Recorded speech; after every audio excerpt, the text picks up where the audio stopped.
Hello dear students, we are going to learn a new topic. Our topic of discussion is post-transcriptional modification, that is called as splicing also. This topic is very important for exam point of view. Question has come for this topic. In future also you will see question from this part in your 8 exam. Therefore watch the video till the end to learn all the concepts of splicing. Hello प्यारे बच्चों, इस video में discuss करने वाले एक नया topic, हमारा topic और डिस्कशन है post transcriptional modifications. Post transcriptional modification को हम स्प्लाइसिंग बोलते हैं। स्प्लाइसिंग टॉपिक बहुत ही इंपॉर्टेंट है एग्जाम पॉइंट ऑफ व्यू से, क्योंकि यहाँ पे बहुत बार क्वेश्चंस देखने को मिले हैं और आने वाले एग्जाम्स के अंदर भी आपको क्वेश्चन देखने को जरूर मिलेगा।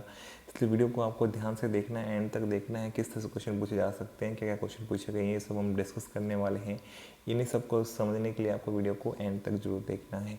My name is Deepak Lathar. I am going to explain all this in video. Now let's start the video. Our topic of discussion is post-transcriptional modification, that is called as generally splicing. अब post transcriptional modification आपको पता है बेटा, eukaryotes में ही करने पड़ते हैं, क्योंकि जो आरएनए बनता है वो प्रोकैरियोट्स में डायरेक्टली फंक्शनल बन जाता है। कैसा होता है फंक्शनल? क्योंकि इसके अंदर कोई भी नॉन कोडिंग सीक्वेंसेस आरएनए में नहीं होते हैं। लेकिन यूकैरियोट्स में जब आरएनए बनता है तो वो एचएनआरएनए, इसको बोलते हैं हेट्रोजेनस न्यूक्लियर आरएनए, क्योंकि इस हेट्रोजेनस के अंदर क्या होता है बेटा, कोडिंग पार्ट भी होता है और नॉन कोडिंग पार्ट भी रहता है। तो यहाँ पे हमें नॉन कोडिंग पार्ट को जो है हटाने के लिए स्प्लाइसिंग करना पड़ता है और कोडिंग से कोडिंग को जोड़ने के बाद फंक्शनल एमआरएनए बनाना पड़ता है। तो ये मॉडिफिकेशन जो है यूकैरियोट्स के सेल के अंदर देखने को मिलती है, प्रोकैरियोट्स में इसकी ज़रूरत नहीं है।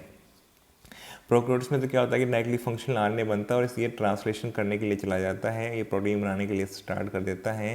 तो यहाँ पे क्या होता है, ट्रांसक्रिप्शन होते होते भी ट्रांसलेशन स्टार्ट हो जाता है उस आरएनए से जो कि बन चुका होता है, वहाँ से ट्रांसलेशन में पार्टिसिपेट करना शुरू कर सकता है। तो प्रोकैरियोट्स के अंदर जो है कपल्ड हो सकती है ट्रांसक्रिप्शन एंड ट्रांसलेशन, ये एनसीईआरटी में भी मेंशन कर रखा है। नाउ अब हम आते हैं स्प्लाइसिंग के ऊपर, यूकैरियोट्स के ऊपर आते हैं जिनके अंदर पोस्ट ट्रांसक्रिप्शनल मॉडिफिकेशन की जरूरत पड़ती है। अब हमने यहाँ पे देखो सबसे पहले क्या दिखाया, आपको एक डबल हेलिक्स दिखाया है, डीएनए के 2 स्ट्रैंड दिखाए हैं। लेकिन आपको पता है आरएनए सिर्फ एक ही स्ट्रैंड से बनता है और उसकी डायरेक्शन क्या होती है 3' to 5', क्या होती है 3' to 5'। तो यहाँ पे बेटा 3' to 5' वाले स्ट्रैंड से क्या बनता है आपका, 3' to 5' वाले से क्या बन जाता है, अब टेम्पलेट होता है, उससे आरएनए बनता है। तो डीएनए हेलिक्स का 3' to 5' टेम्पलेट का काम करता है और इससे आरएनए बनेगा जो कि 5 to 3 डायरेक्शन में बनेगा। ये जो आरएनए बना है इसको हम क्या बोलते हैं, एचएनआरएनए, हेट्रोजेनस न्यूक्लियर एचएन। तो ये 2 टाइप के सेगमेंट इसमें दिखाई देते हैं। एक जो कोड करता है उसको बोलते हैं एक्सोन, एक जो नॉन कोडिंग होता है उससे क्या बोलते हैं एंट्रॉन। ये अल्टरनेट करते हैं। देखो एक्सोन के बाद एंट्रॉन आ गया, फिर एक्सोन आ गया, फिर एंट्रॉन आ गया, फिर एक्सोन आ गया, फिर एंट्रॉन आ गया। तो ये अल्टरनेट अरेंजमेंट होता है इनका, एक्सोन के बाद एंट्रॉन आ सकता है, एंट्रॉन के बाद एक्सोन आ सकता है। तो इस तरह से ये इंटरवेनिंग सीक्वेंसेस या इंट्रॉन जो प्रेजेंट होते हैं, इसलिए इसका नाम क्या होता है एचएनआरएनए, क्योंकि एक्सोन के बीच में एंट्रॉन्स का प्रेजेंस होता है। हमें इन एंट्रॉन्स को हटाना है, इसीलिए हम क्या कर रहे हैं स्प्लाइसिंग या पोस्ट ट्रांसक्रिप्शनल मॉडिफिकेशन। अब डायरेक्टली इसको जो है यहाँ पे रिमूव करने के लिए काम शुरू नहीं होगा, उससे पहले इसको स्टेबलाइज किया जाएगा। जैसे कुछ बेसिस लगा दिए जाएंगे इसके एंड्स की तरफ, ताकि इसको पकड़ना आसान हो जाए, होल्ड करना आसान हो जाए सेल के लिए। क्योंकि आपको पता है इस पार्ट को काटना है, लेकिन काटने से पहले स्टेबलाइज करना पड़ेगा एचएनआरएनए को, तभी आप इस काम कर पाएंगे। ये 2 स्टेप में स्टेबलाइज होता है। एक तो 5' एंड के ऊपर जो है यहाँ पे 7 मिथाइल गोनासिन ट्राइफॉस्फेट लगाया जाता है। तो क्वेश्चन आ चुका है बेटा एग्जाम में कि 5' एंड पे क्या प्रेजेंट होता है, 7 methyl गोनासिन triphosphate.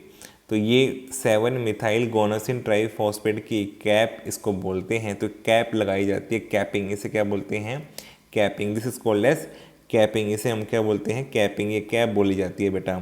This is called as a cap, ये कैप के जैसा है, इसे कैपिंग बोलते हैं प्रोसेस को। ये कौन कैटलाइज करता है बेटा, गोनलिल ट्रांसप्रेस। गोनलिल ट्रांसप्रेस 7 मिथाइल गोनासिन ट्राइफॉस्फेट को ऐड करने का काम करता है। इसके ऊपर कैप लगा देते हैं 5' एंड पे। तो कैप किस एंड पे लगती है, किसको हम कैप बोल रहे हैं, कैप जो होती है 7 मिथाइल गोनासिन ट्राइफॉस्फेट से मिलकर बनी होती है, इसी को हम कैप बोलते हैं बेटा।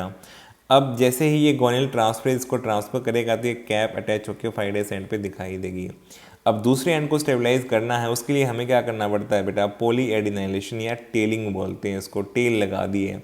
तो यहाँ पे टेल लगाने के लिए क्या करेंगे, बहुत सारे एडिनाइलेट रेजिड्यू जो है यहाँ पे 200 से 300 तक लगाए जाते हैं लगभग पोली ए पॉलीमरेज के द्वारा। तो ये एडेनिन एडेनिन न्यूक्लियोटाइड को लगाता जाएगा। तो यहाँ पे क्या लग जाएगी बेटा, टेल। इसको हम क्या बोलेंगे, 3' एंड पे कौन सा पार्ट है, टेल। तो 5' एंड पे कैप लग गई है और टेलिंग हो गई है 3' एंड पे। और टेल किससे बनी है, एडेनिन रेजिड्यू, बहुत सारे एडेनिन न्यूक्लियोटाइड लग गए हैं, कितने, 200 से लेकर 300 तक। किसने लगाई, पोली ए पॉलीमरेज। पॉलीमरेज क्या है, एडेनिन को ऐड करता गया तो ये बहुत बड़ी टेल लग गई है। अब यहाँ पे दोनों तरफ कैप लग गई है, एक तरफ 5' पे और 3' पे टेल लग गई है। अब ये स्टेबलाइज हो गया है बेटा यहाँ पे। अब इस पे वर्क करना आसान हो गया होगा, इसलिए ऐसा किया गया है यहाँ पर। देखो अब हम नेक्स्ट स्टेप में क्या करते हैं, हमने कैप लगा ली 7 मिथाइल गोनासिन ट्राइफॉस्फेट की 5' एंड के ऊपर गोनिल ट्रांसफरेज की हेल्प से, और फिर कैप लगा दी एडिनाइल रेजिड्यू के साथ में पोली ए पॉलीमरेज, और प्रोसेस को बोलेंगे पोली एडिनाइलेशन। बहुत सारे एडिनिन को जोड़ देना, इसलिए बोलते हैं पोली एडिनाइलेशन या टेल बोलते हैं 3' एंड के ऊपर। अब देखो आगे क्या होगा, अब इसको देखो यहाँ पे सर्कल कर दिया गया है, जो यहाँ पे रोल कर दिया गया है। ये रोल करने के लिए यहाँ पे क्या करेगा, ये पहले स्ट्रेट था ऐसे, ये क्या करेगा, ये ऐसे फोल्ड हो जाएगा बेटा, फिर आगे जाके नेक्स्ट इंट्रॉन के लिए फोल्ड हो जाएगा, फिर नेक्स्ट के लिए फोल्ड कर दिया जाएगा। अब इस पे क्या करना है बेटा, इसके ऊपर हमें क्या करना है, यहाँ पे यहाँ से कट लगाना है, यहाँ से कट लगाना है, इसको हटा देना है और इससे इस एंड को जोड़ देना है आपस में। ठीक है, अब समझ गए होगे, यहाँ से कट लगाएंगे, यहाँ से कट लगाएंगे, इस एंड को इस एंड के साथ जोड़ने के लिए यहाँ पे ज़रूरत है हमें, तो ये इंट्रोन यहाँ से हट जाएगा। सेम यहाँ पे होगा, यहाँ से कट लगाएंगे एक यहाँ से, और फिर आपस में इन एक्सोन को जोड़ देंगे। सेम यहाँ से कट लगाएंगे, यहाँ से कट लगाएंगे और इसको जोड़ देंगे। अब दो तरह एक्टिविटी होंगी बेटा, एक तो देखो न्यूक्लिक एसिड के अंदर कट लगाने वाली एक्टिविटी होगी, तो कट लगाने वाले एंजाइम होते हैं न्यूक्लियेज। कौन से होते हैं, न्यूक्लियेज। न्यूक्लिक एसिड काटने वाले एंजाइम, कट लगाने वाले न्यूक्लियेज। अब बीच में कट लगाएंगे, एंड पे तो है नहीं ये रीजन, बीच में से लगाएंगे, कैसे होंगे, एंडो न्यूक्लियेज। दूसरा जो इनको जोड़ेंगे फिर कट होने के बाद में, फिर वापस से सील करेंगे एक्सोन को एक्सोन के साथ, तो वो एंजाइम कौन से होंगे, लाइगेज। कौन से होंगे, लाइगेज। तो हमें कैसा यहाँ पे एंजाइम कॉम्प्लेक्स चाहिए जो कि दोनों एक्टिविटी कर सकता है, और उसको हम क्या बोलते हैं बेटा, स्प्लाइसोसोम कॉम्प्लेक्स। क्या बोलते हैं इसे, स्प्लाइसोसोम, जो स्प्लाइसिंग करवाएगा कॉम्प्लेक्स। इसके अंदर क्या होता है बेटा, देखो small nuclear ribo nuclear proteins होते हैं, जिसको बोलते हैं SNRNPS। क्या बोलते हैं, SNRNPS, या स्नर्प्स बोलते हैं, इसको क्या बोलते हैं, SNRNPS या SNURPS, स्नर्प्स बोलते हैं, small nuclear ribo nuclear proteins. इसके पास दोनों एबिलिटी है बेटा इस एंजाइम कॉम्प्लेक्स के पास में। ये एंडोन्यूक्लियस ये कट भी कर सकता है, यहाँ से कट कर देगा, और लाइगेज जो है ये बाद में एक्सोन को एक्सोन से जोड़ देगा। तो यहाँ पे कट करने वाला एंडोन्यूक्लियस एक्टिविटी है इसके पास में, और लाइगेज जो है सील कर देने वाली है, और साथ में इस स्प्लाइसोसोम कॉम्प्लेक्स को चाहिए एनर्जी। तो ये क्वेश्चन आया हुआ है बेटा, स्प्लाइसिंग कैसा प्रोसेस है, एनर्जी डिपेंडेंट प्रोसेस है, ATP डिपेंड करता है, ATP के बिना ये प्रोसेस नहीं होगा। तो यहाँ पे एंडोन्यूक्लियस कट करना है, लाइगेज सील करना है, और एनर्जी की हेल्प से ये सारे काम होने वाले हैं। तो यहाँ पे इसलिए जो है स्टेबल करने के लिए कैप और टेल लगाई गई थी। अब इसके बाद में कहा कि यहाँ पे स्नर्स की हेल्प से SNRPS या SNURPS की हेल्प से एंडोन्यूक्लियस एक्टिविटी की जाएगी, और फिर लाइगेज। तो आप देख सकते हैं जब ऐसा हुआ इसने कट कर दिया हुआ, यहाँ पे कट लगाया एंडोन्यूक्लियस ने बीच में आकर के, और लाइगेज ने सील किया, तो आप देख सकते हैं सारे एंट्रॉन्स यहाँ पे रिमूव हो गए हैं, और एक्सोन के साथ एक्सोन्स आपस में जोड़ दिए गए हैं। तो यहाँ पे स्प्लाइसिंग प्रोसेस होने के बाद में क्या होगा बेटा, इस लेंथ जो देख रहे हैं आप, ये mRNA की HNRNA से कम हो जाएगी। क्यों हो जाएगी कम, क्योंकि जो इंट्रॉन्स थे वो यहाँ से हटा दिए गए हैं, और इंट्रॉन्स की वजह से जो HNRNA की लेंथ थी अब वो कम हो जाएगी, और उसके कम होने के बाद में सिर्फ एक्सोन रह जाएंगे। तो इसलिए जो RNA बनेगा स्प्लाइसिंग के बाद, ये क्वेश्चन आ चुका है, उसकी लेंथ क्या इक्वल होती है HNRNA की, क्या उससे ज़्यादा होती है, क्या उससे कम होती है। तो आंसर क्या होगा बेटा, जो फंक्शनल mRNA बनेगा आफ्टर स्प्लाइसिंग फ्रॉम HNRNA, उसकी लेंथ कम होती है एज कम्पेयर टू HNRNA। तो हमारा जो mRNA बनने वाला है उसकी लेंथ कम होती है HNRNA से।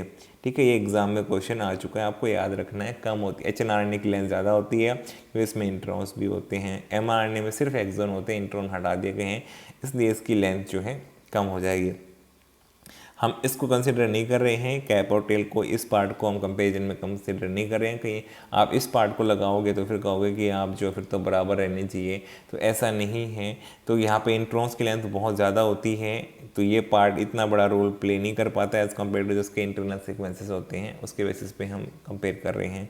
तो फंक्शनल एमआरएनए बन जाएगा बेटा यूकेरियोट्स के अंदर भी स्प्लाइसिंग होने के बाद में या पोस्ट ट्रांसक्रिप्शनल मॉडिफिकेशन होने के बाद में, जिसके लिए सबसे जरूरी क्या है, स्प्लाइसोसोम कॉम्प्लेक्स का होना, जिसके अंदर क्या होते हैं, स्मॉल न्यूक्लियर राइबोन्यूक्लियर प्रोटीन्स या स्नप्स होते हैं, जिसके अंदर जिनके पास दोनों एबिलिटी है। ये एग्जाम में आ चुका है कौन सी एबिलिटी है और कौन से यहाँ पे प्रोटीन कॉम्प्लेक्स है, स्नप्स, SNRNPS या SNURPS बेटा। इसके पास एंडोन्यूक्लियस एक्टिविटी भी है, लाइगेज एक्टिविटी भी है, और ये एनर्जी डिपेंडेंट काम करता है। ATP के बिना ये काम नहीं करेगा, क्योंकि इसको बॉन्ड्स यहाँ पे तोड़ने हैं और नए बॉन्ड बनाने हैं, तो इसको एनर्जी की जरूरत पड़ेगी। और फंक्शनल एमआरएनए को फिर क्या किया जाएगा, न्यूक्लियस से बाहर ट्रांसपोर्ट करके जो है न्यूक्लियर पोर कॉम्प्लेक्स के थ्रू साइटोप्लाज्म में भेजा जाएगा, जो किसके पास जाएंगे बेटा, राइबोसोम्स के पास। राइबोसोम्स के पास जाएंगे और इससे क्या बनाएंगे, यहाँ पे इससे प्रोटीन्स बनेगा ट्रांसलेशन होकर के। तो ये ट्रांसलेशन करने के लिए राइबोसोम्स के पास जाते हैं, वे ट्रांसपोर्ट किए जाते हैं। अब स्प्लाइसिंग हमारा प्रोसेस है जो कि फंक्शनल एमआरएनए बनाने के लिए था, जिसमें हमने क्या किया, हमने इंटरवेनिंग इंट्रॉन के सीक्वेंसेस को हटा दिया और एक्सॉन से एक्सॉन को जोड़ दिया, इसको बोलते हैं स्प्लाइसिंग। अगर किसी में देखो एक्सॉन इंट्रॉन बने तो उसके पीछे रिस्पॉन्सिबल कौन है, वो जीन, कौन सी जीन रिस्पॉन्सिबल है, जिसके अंदर कोडिंग सीक्वेंसेस भी थे और नॉन कोडिंग भी। कोडिंग से तो एक्सॉन बन गया, नॉन कोडिंग से क्या बना, इंट्रॉन्स बने। अगर नॉन कोडिंग पहले से ही नहीं होते तो हमें स्प्लाइसिंग करने की ज़रूरत नहीं होती, जैसे कि प्रोकैरियोट्स में इसकी रिक्वायरमेंट नहीं है। अब ऐसी जीन या ऐसा DNA जिसमें क्या हो, इंट्रॉन्स भी बन जाएं, ट्रांसक्रिप्शन होने से एक्सॉन भी बन जाएं, तो उसे क्या बोलते हैं, स्प्लिट जीन। स्प्लिट जीन का मतलब ये कि बेटा gene arrangement in which exons are interrupted at regular intervals by introns और इंटरवेनिंग सीक्वेंसेस। तो ऐसी जीन सीक्वेंस जिससे जब RNA बने तो आप क्लियरली देख सकते हैं यहाँ पे क्या हुआ है, एक्सॉन्स को, दो एक्सॉन को आपस में किसने इंटरप्ट कर दिया है, इंट्रॉन्स ने। किसको इंटरप्ट कर दिया, इंट्रॉन्स ने। तो यहाँ पे ऐसा जीन अरेंजमेंट जिससे ये बने हैं बेटा, उस जीन में भी ऐसे सीक्वेंस रहे होंगे, और इंट्रॉन्स नहीं होते तो फिर ये सीक्वेंस बनते ही नहीं यहाँ पे। तो इसलिए यहाँ पे जो अरेंजमेंट है जीन का, उसे हम क्या बोलते हैं, स्प्लिट जीन अरेंजमेंट। तो जीन मिलती है बेटा यूकेरियोट्स में कैसी होती है, स्प्लिट जीन होती है, उसे क्या बोलते हैं, स्प्लिट जीन। स्प्लिट क्यों है, क्योंकि कोडिंग और नॉन कोडिंग सीक्वेंसेस साथ में, नॉन कोडिंग से इंट्रॉन्स बन जाते हैं, कोडिंग से एक्सॉन बन जाते हैं। तो इंट्रॉन्स कुछ काम के नहीं है, फिर भी वो वहाँ पे प्रेजेंट रहते हैं। लेकिन एंट्रॉन्स का फ़ायदा क्या है बेटा, एंट्रॉन्स में अगर म्यूटेशन हुए तो हमें कोई दिक्कत नहीं होती। एडवांटेज देखो इंट्रॉन्स का, इसीलिए शायद नेचर ने आज तक जो है इंट्रॉन्स को नहीं हटाया है एवोल्यूशन के अंदर। नहीं तो अदरवाइज हमारी इतनी एवोल्यूशन हुआ, इतना एडवांस ऑर्गेनिज्म बने प्लांट्स और एनिमल्स, लेकिन उसमें इनको नहीं हटाया गया, क्योंकि इसके फ़ायदे क्या हैं, अगर इसके इंट्रॉन्स के अंदर म्यूटेशंस हो जाती हैं तो हमें वो हार्म होने का चांस नहीं है। एक्सॉन में म्यूटेशन हुई, चेंज आया, तो उससे हमें डायरेक्टली कुछ ना कुछ नुकसान होने का डर है। इसलिए जो है इंट्रॉन्स अभी भी मेंटेन किए हुए हैं यूकेरियोटिक सेल्स के जेनेटिक मटेरियल ने, DNA ने। ये कैरेक्टरिस्टिक किसकी है बेटा, स्प्लिट जीन अरेंजमेंट यूकेरियोट्स किस में मिलती है, यूकेरियोट्स में। अभी भी प्रोकैरियोट्स का कैरेक्टरिस्टिक नहीं है, केवल किसका है, यूकेरियोट्स का कैरेक्टरिस्टिक है।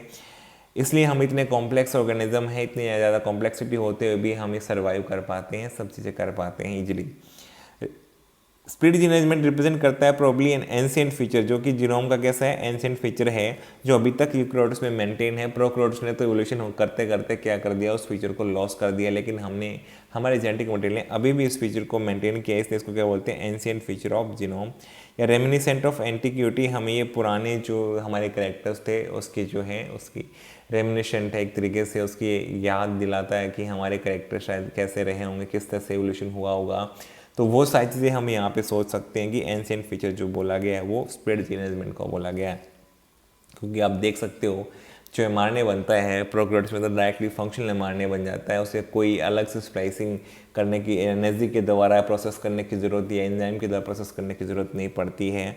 तो इसलिए यहाँ पे क्लियरली हम देख सकते हैं कि split gene arrangement the process of splicing जो है बेटा, देखो उसमें हमने क्या देखा, सबस्ट्रेट भी हमारा क्या था, RNA, HNRNA सबस्ट्रेट था। एंजाइम भी कौन काम करते हैं, स्प्लाइसोसोम कॉम्प्लेक्स में कौन होते हैं, SNRUPS सिनैप्स होते हैं, जो कि RNA ही है बेटा, राइबोन्यूक्लियर प्रोटीन है, क्या है, स्मॉल न्यूक्लियर राइबोन्यूक्लियर प्रोटीन है, उसी को स्नैप बोल रहे हैं। तो राइबोन्यूक्लियर प्रोटीन क्या है, आरएनए होते हैं और प्रोडक्ट भी क्या बना बेटा, एमआरएनए, मैच्योर एमआरएनए बना। तो हमारे यहाँ पे सबस्ट्रेट भी आरएनए है, एचएनआरएनए जिसे कहते हैं।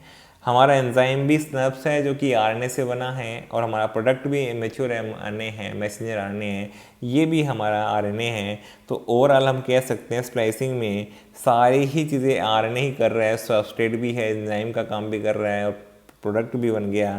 तो डोमिनेंस ऑफ आरएनए वर्ल्ड को प्रूव करता है अभी भी कि हम अभी भी कितने डिपेंड हैं आरएनए के ऊपर। हमारा हायर ऑर्गेनिज्म का जेनेटिक मटेरियल डीएनए है, लेकिन अभी भी हम जीन एक्सप्रेशन के लिए आरएनए के ऊपर डिपेंड है, और आरएनए एक बेटर मटेरियल है for expression of genetic information. जबकि स्टोरेज ऑफ जेनेटिक इन्फॉर्मेशन के लिए बेटर कौन है, स्टेबल कौन है, दैट इज डीएनए। कौन है, डीएनए। लेकिन हमारा प्रोसेस स्प्लाइसिंग अब प्रूव कर रहा है। हमने अलग से भी डोमिनेंस ऑफ आरएनए वर्ल्ड, जो आरएनए वर्ल्ड हमने पढ़ा था बेटा, उस टॉपिक को आप फिर से देखोगे तो आप समझ जाओगे क्यों हमने आरएनए वर्ल्ड के बारे में पढ़ा, और यहाँ पे हमने डोमिनेंस देख भी लिया, कैसे जो है dominance of RNA world prove किया जा रहा है, कैसे जो है अभी भी हम देख सकते हैं आरएनए का कितना ज़्यादा इंपॉर्टेंस है फॉर एनी यूकैरियोटिक ऑर्गेनिज्म जिसके अंदर डीएनए जेनेटिक मटेरियल होता है। डीएनए की इन्फॉर्मेशन आरएनए के बिना एक्सप्रेस नहीं कर पाते हैं हम। तो इसलिए स्प्लिट जीन अरेंजमेंट जो है यूकैरियोट्स का कैरेक्टरिस्टिक है, और ये जो है एंशिएंट फीचर माना जाता है, ये प्रिमिटिव फीचर माना जाता है, ये एडवांस फीचर नहीं है, जो मेंटेन है अभी भी, जो पहले फीचर होते थे उसी तरह से मेंटेन है। और यहाँ पे जो है स्प्लिट जीन अरेंजमेंट जो है स्प्लाइसिंग करने के बाद में ही क्या करती हैं, स्प्लिट जीन्स फंक्शनल एमआरएनए बना पाती हैं।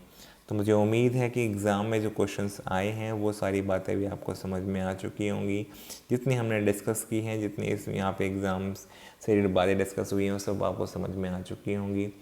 अगर आपको वीडियो पसंद आया तो वीडियो को लाइक करो, कमेंट करो, चैनल पर नए हो चैनल को सब्सक्राइब करो, अपने फ्रेंड के साथ शेयर करो। Thank you for watching the video.